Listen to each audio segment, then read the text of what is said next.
ciencia científica, por una ciencia vital.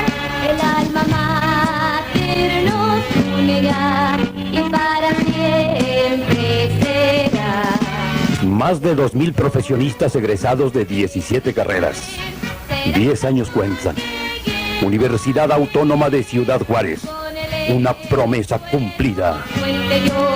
Mi juramento cumpliré.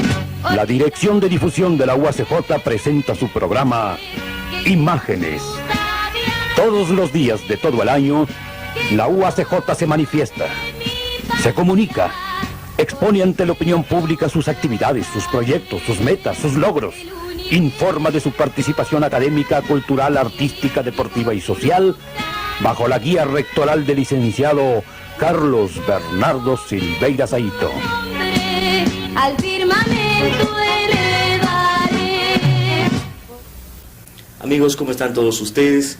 En esta ocasión, nuevamente en presencia universitaria, dentro de su sección Foro, vamos a tratar sobre la cinematografía. En esta ocasión, sobre el nuevo cine latinoamericano. Y para hablarnos de este tema que es tan importante, contamos con la presencia de dos distinguidas personalidades. Una de ellas es la licenciada Elena Emma Fernández Carrejo, directora de cine y egresada de centros de mucha importancia en nuestro país, en donde se capacita cinematográficamente a las personas interesadas en este arte. El otro es el ingeniero José Lozano Franco, quien es un profundo conocedor, diletante, amante del séptimo arte, y a la vez es maestro de cinematografía en la Escuela de Ciencias de la Comunicación. Ambos son maestros de esta materia de cinematografía en la Escuela de Ciencias de la Comunicación de nuestra muy querida alma mater. Ingeniero Lozano, ¿qué era el cine en la América Latina hasta antes de los movimientos de renovación de los últimos 20 años? Para poder contestar más ampliamente la pregunta, es conveniente hacer un poquito de historia, muy breve, de cómo surgieron las industrias cinematográficas en los países latinoamericanos. Y en particular podíamos tomar como prototipo dos de ellos, cuya producción cinematográfica fue de alguna importancia en el periodo que señala. Nos referimos a Argentina y a México. El cine es básicamente una industria, al menos en lo que se refiere a la producción en ese periodo. Esta industria requiere pues de técnica, de equipo y sobre todo de capitales que pongan a funcionar todos estos mecanismos. Hubo manifestaciones de cine en varios países de América Latina, pero de tipo aficionado. Se filmaron algunas escenas de la Revolución Mexicana por alguien que conocía este adelanto de la técnica y adquirió una cámara, y los hechos, como hemos mencionado, pues eran de tal importancia que tomaron la Revolución Mexicana y algunos otros acontecimientos importantes. Pero ya como industria empezó bajo la paternidad de Estados Unidos, de Hollywood en particular, con equipo importado, personal técnico muchas veces también traído directamente de allá, y algunas personas pues que tenían inquietudes y empezaron a filmar sin que esto haya creado una base para la producción cinematográfica. En muchas ocasiones se habla del nacimiento del cine cuando nace el cine sonoro. En México se inició una producción importante, lo mismo que en Argentina, de cine sonoro, porque Hollywood intentó en su origen filmar películas sonoras habladas en español para mantener los mercados de América Latina.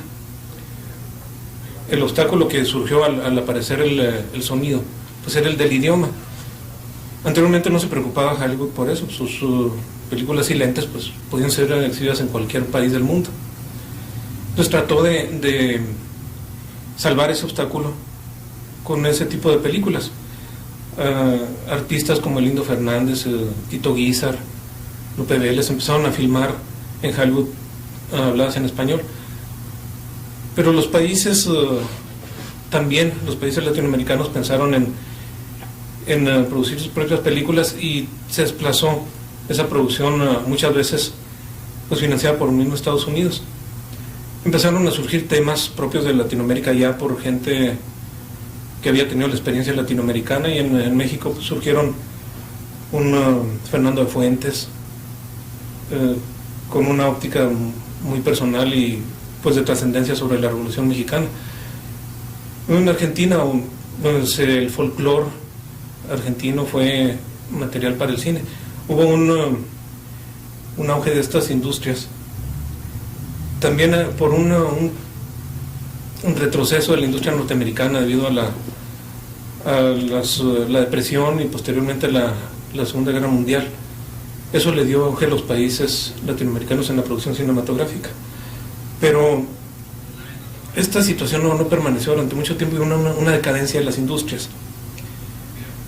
De haber filmado en México más de 100 películas al año, empezó a decaer. Muchas circunstancias actuaron en estos países y se replegó el cine. La distribución era ampliamente controlada por las 5 grandes de Hollywood. Entonces tenían preferencia el material norteamericano con subtítulos en español. A medida que el pueblo latinoamericano salía de su analfabetismo, se le dosificaban este tipo de películas. Pero también ciertos movimientos de tipo político y social propiciaron que en toda América surgiera la inquietud de crear un cine, ya no ligado en ninguna forma con cine de otros países y básicamente de Estados Unidos. Y se empezó a filmar fuera de los sistemas normales de producción.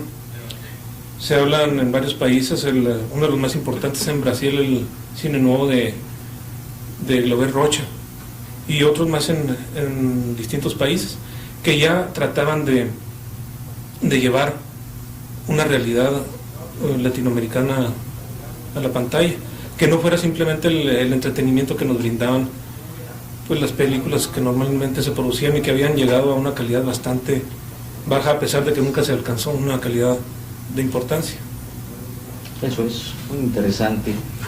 Licenciada Fernández, ¿podría hablarnos de las muestras más significativas del llamado cine nuevo, tanto en México como en Cuba?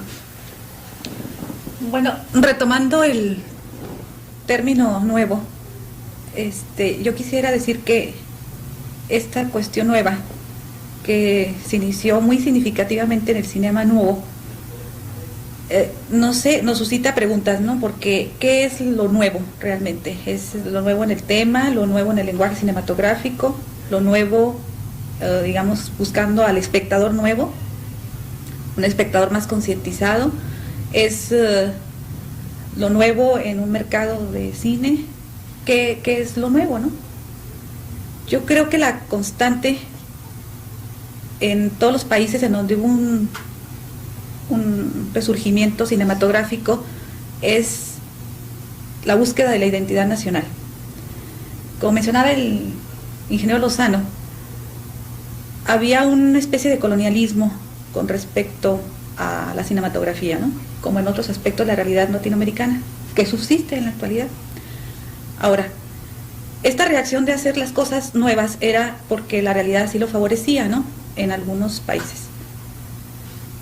Es muy significativo que ahorita se haya planteado la cuestión de Cuba y México, porque pues en Cuba hay una realidad totalmente surgida de una revolución, y en México, ¿cómo se podría comparar el cine nuevo cubano con el cine nuevo mexicano? Si en México subsiste un sistema capitalista que impide que haya realmente tanto el tema nuevo como el espectador nuevo, nuevos mercados, nuevo enfoque en la realidad, y este es el problema, ¿no? Ahora yo considero que por lo tanto es mucho más meritorio desde el punto de vista de la dificultad de realizar films fuera de la industria, en el caso mexicano. Voy a empezar por México, precisamente por esto, ¿no?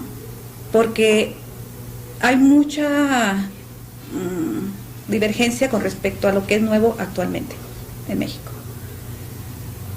Hubo en un periodo cuando el régimen de Echeverría, un periodo de cine dentro de la industria, que muchas gentes dicen que hubo manifestaciones de alguna manera artísticas, ¿no?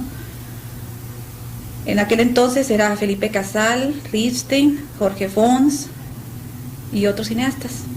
Ellos trataban, si no de tratar temas muy significativos del punto de vista revolucionario, sí por lo menos de una búsqueda del lenguaje cinematográfico, pues más apegado a lo que es la esencia de la cinematografía, ¿no? Búsquedas de montaje, búsquedas de nueva angulación, personajes más extraídos de la realidad y no tan ficticios, en fin.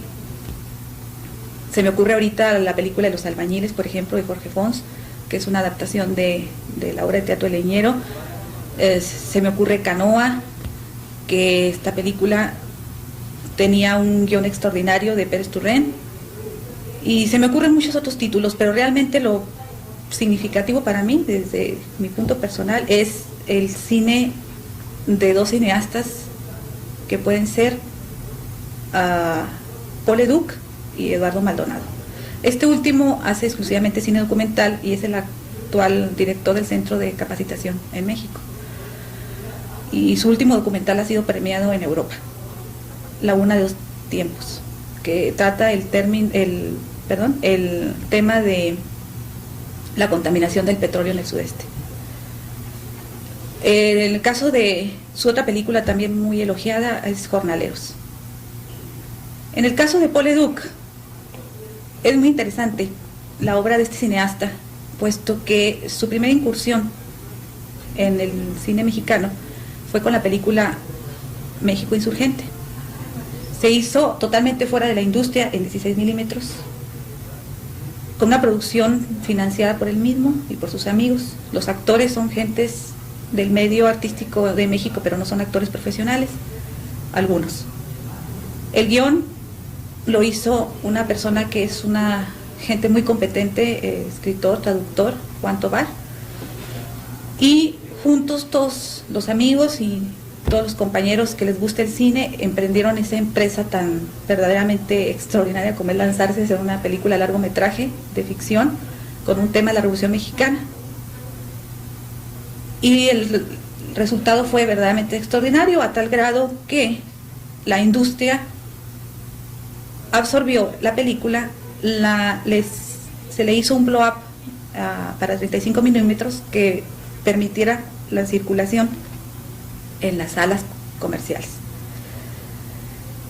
Me gusta mucho hablar de esta película porque actualmente, hace un par de años, se hizo una película, otras dos grandes películas sobre el tema de John Reed dentro de el cine comercial en Hollywood y en el cine soviético. Es muy significativo, ¿no?, cómo se volvió a tratar el tema de John Reed con otras perspectivas y otros enfoques, como puede ser la de Hollywood, cuyo director es Warren Beatty, y en la Unión Soviética. Sin embargo, no sé, la película de Paul Leduc, siendo una producción modesta, hace un acercamiento al cine de la Revolución Mexicana con una modestia, viendo a los personajes como Francisco Villa y otros personajes históricos dentro de una cotidianidad, una normalidad como son o fueron los personajes históricos, ¿no? Y esto pues en realidad es muy meritorio porque era un cine muy acercado a la cuestión documental, aunque fuera de ficción. Ahora, de aquí quisiera pasar al cine cubano porque pues es la antípoda, ¿no? ¿Por qué la antípoda? Porque en Cuba realmente, a raíz del triunfo de la revolución, inmediatamente, sí, casi estoy segura que fue al día siguiente de la toma de la entrada de Fidel Castro en La Habana, en el 59, se fundó el Instituto Cubano de Arte e Industrias Cinematográficos. A la cabeza pues estaban gente tan conocida como Santiago Álvarez, que es un genio dentro del género documental, y empezaron ellos a incorporar el cine a todo el proceso de la revolución. O sea, la revolución cubana tiene como testigo de todos sus actos cotidianos un cine que registra esta realidad revolucionaria. La registra en el punto de vista de la educación, de la ciencia, de el arte en general, de los discursos de Fidel, de los viajes, de la solidaridad cubana con otros pueblos como Angola, Chile, etcétera, ¿no? O sea, no hay un acto en Cuba que no sea registrado por el cine, y no hay una preocupación o una autocrítica, y esto es muy importante, la autocrítica, que no sea registrada por vía cinematográfica en Cuba. Esto, en otra ocasión quisiera ampliar más el tema, pero quiero darle cabida a otra intervención. Bueno, nada más que tocando este aspecto de Cuba, sí sería para nosotros muy importante que nos dijera desde su punto de vista cuál sería el film más representativo, de los más representativos de la Revolución Cubana. Bueno, en sus orígenes hubo películas verdaderamente extraordinarias como Memorias de su desarrollo, documentales como La Nueva Escuela, bueno, esta es más reciente, pero de la que realmente se habló muchísimo porque tenía mucha búsqueda, sobre todo artística, más que registro de la realidad, era puestas en escena muy al estilo Visconti, es la película Lucía. Y el tema es muy atractivo, sobre todo en este caso, yo como mujer, ¿no? Porque el tema es la mujer, pero la mujer vista en 3 periodos históricos muy interesantes, más bien dicho, muy importantes para el pueblo cubano, ¿no?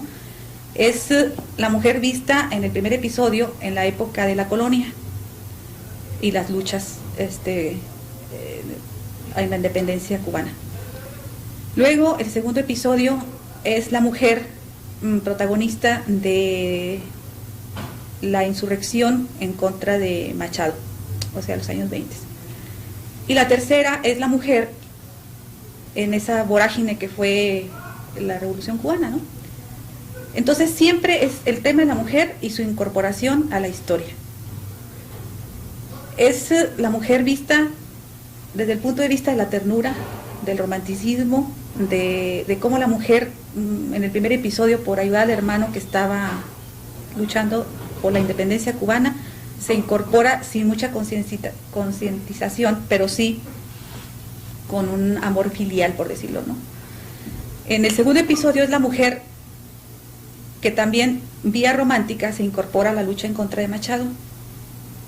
Y en el tercer episodio, que ya mencioné, que es la mujer en la revolución, en la época cuando se origina el movimiento 26 de julio, pues ese sí es la mujer concientizada, es la mujer que ya tiene otro control de la realidad vía politización, ¿no?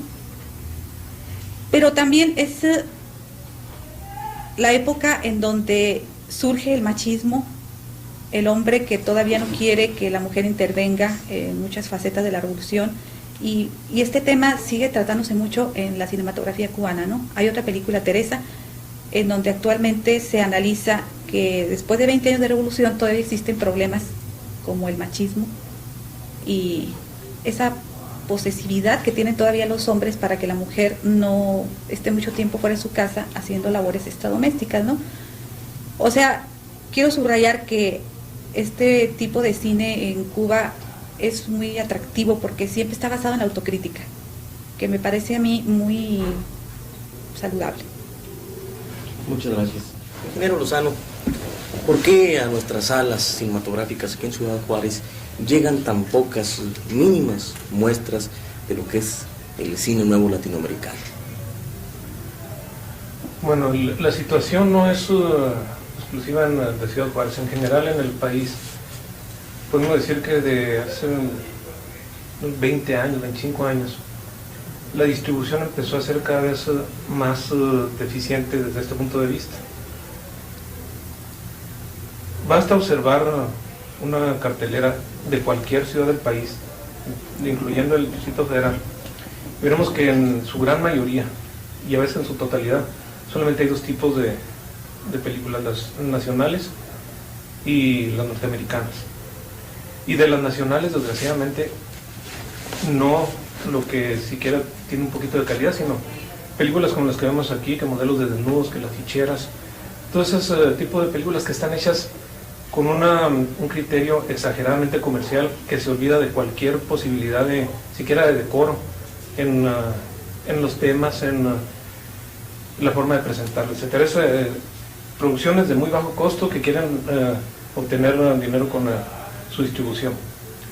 Y las películas norteamericanas que han probado su atractivo en la taquilla, mencionados son películas como E.T., Rambo, que tiene meses aquí exhibiéndose. No son ni siquiera la producción de calidad que puede haber en Estados Unidos. Son películas que pueden garantizar el éxito de taquilla. Pero la distribución mexicana parece que su único objetivo es la obtención de grandes entradas en la taquilla. Tenemos el ejemplo de las llamadas salas de arte. Se iniciaron exhibiendo pretendidamente películas de calidad de distintos países. Vimos originalmente cine sueco, algunas de Ingmar Bergman, húngaro, Klaus Hanso y algunos otros, y cine francés, italiano, español de calidad, que se suponía era el objetivo de estas salas. A medida que pasó el tiempo, y tal vez por algún fracaso de tipo económico o simplemente por irse a la facilidad en la obtención de grandes entradas, esas mismas salas de arte cambiaron, y ahora vemos que están al borde de salas de exhibición pornográfica. Hemos visto todas las secuelas de las famosas Emanuel y todas estas películas hechas con un objetivo de obtener fondos sin importar el medio. La pornografía es explotada hasta el cansancio. Desgraciadamente ese criterio comercial impedirá que ya no, digamos, el cine latinoamericano hecho fuera del sistema, cualquier cine de mediana calidad. Se llegan a pasar películas europeas o películas que no son de estas dos fuentes, cuando por alguna razón obtienen, por ejemplo, el Oscar, que se le da una difusión amplísima de esta ceremonia y se le anuncia como el acontecimiento cinematográfico del año. Si alguna de estas películas obtiene un Oscar, inmediatamente pasa a las pantallas de los cines mexicanos. Entonces, desde ese punto de vista, pues, sería difícil que se tuviera muestras de un cine que no fuera el que ha garantizado su éxito en la taquilla. Y esto pues tiene antecedentes desde el origen del cine. ¿Cuáles fueron los representantes en México del famoso Star System?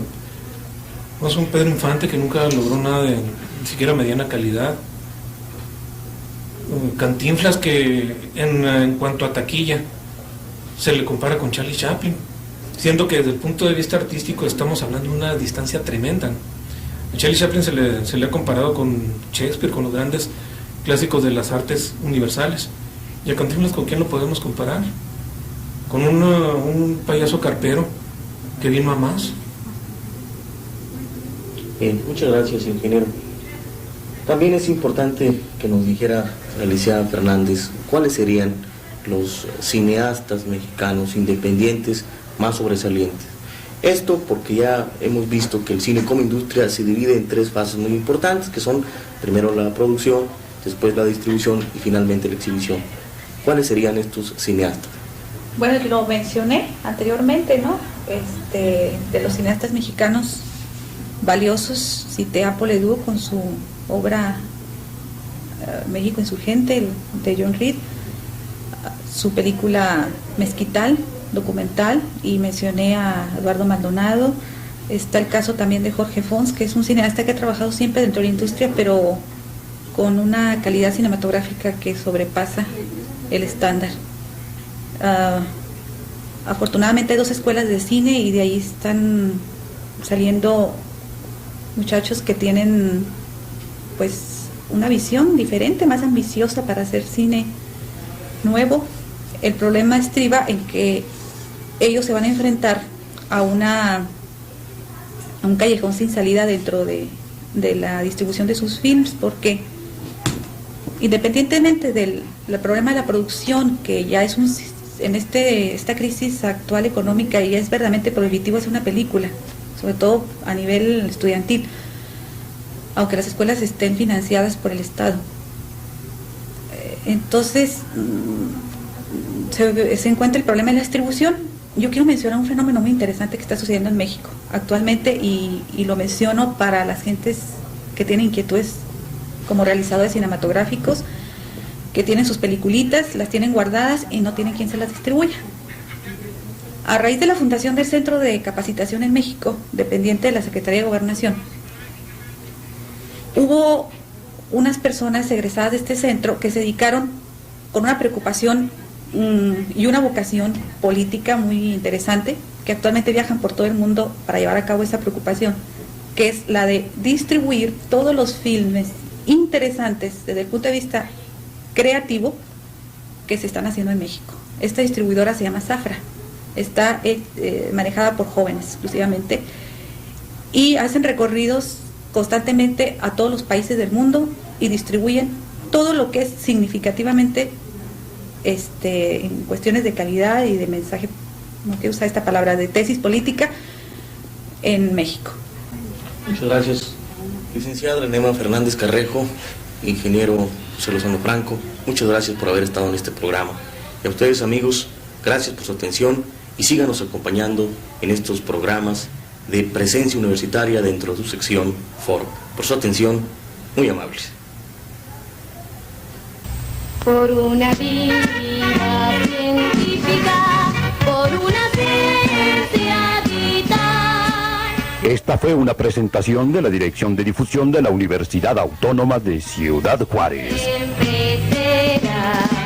Producción originada en sus propios estudios ubicados en Constitución número 157 Sur, en Ciudad Juárez, Chihuahua, México. Y con el hecho Rector, licenciado Carlos Bernardo Silveira Saito. cumpliré. Director de Difusión, Rafael López González, técnico en Ciencias de la Comunicación. Subdirector TCC, Ismael Alvidres Mejía. Elaboración técnica, Miguel Benítez, Manuel Chacón y Francisco Ramírez. El universo. Universidad Autónoma de Ciudad Juárez. Más de 600 maestros, más de 10,000 alumnos. 10 años cuentan. UACJ, una promesa cumplida. Elevaré por una vida científica, por una